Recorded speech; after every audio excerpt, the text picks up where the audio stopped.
Praise lord. Good morning. చిన్న పాటను పాడుకొని దేవుని నామాన్ని మహింపరుచుకుందాం. కుమ్మరి ఓ కుమ్మరి, జగదుత్పత్తిదారి,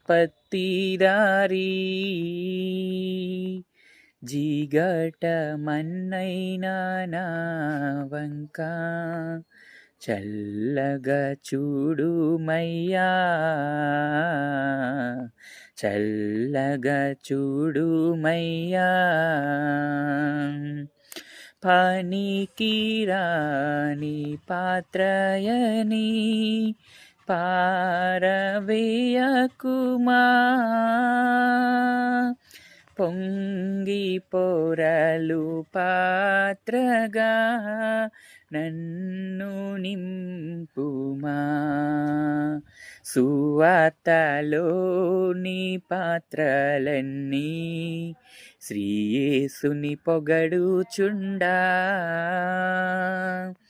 సాక్షిగా నుండు పాత్రగా చేసి సత్యముతో నింపుము తండ్రి, సత్యముతో నింపుము తండ్రి.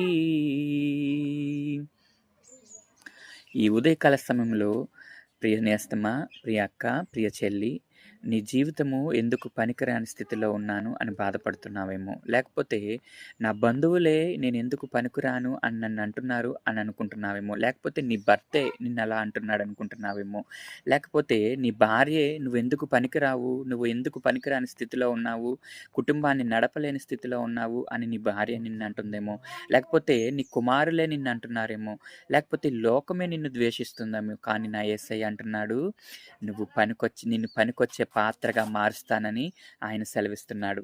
చిన్న ప్రార్థన చేసి, ప్రభువా, లోకం నన్ను ద్వేషిస్తుంది, కుటుంబం నన్ను ద్వేషిస్తుంది, బంధువులు నన్ను ద్వేషిస్తున్నారు, నేను ఎందుకు పనికిరాని స్థితిలో ఉన్నానని అంటున్నారు. యేసయ్య, నా పరిస్థితి ఏంటి, నేను ఎటువంటి పరిస్థితిలో ఉన్నాను అయ్యా, నా పరిస్థితులు నువ్వు చూస్తున్నావు గనక, నా ఇబ్బందులు నువ్వు చూచుచున్నావు గనక, ప్రభువా, నా పరిస్థితిని మార్చండి.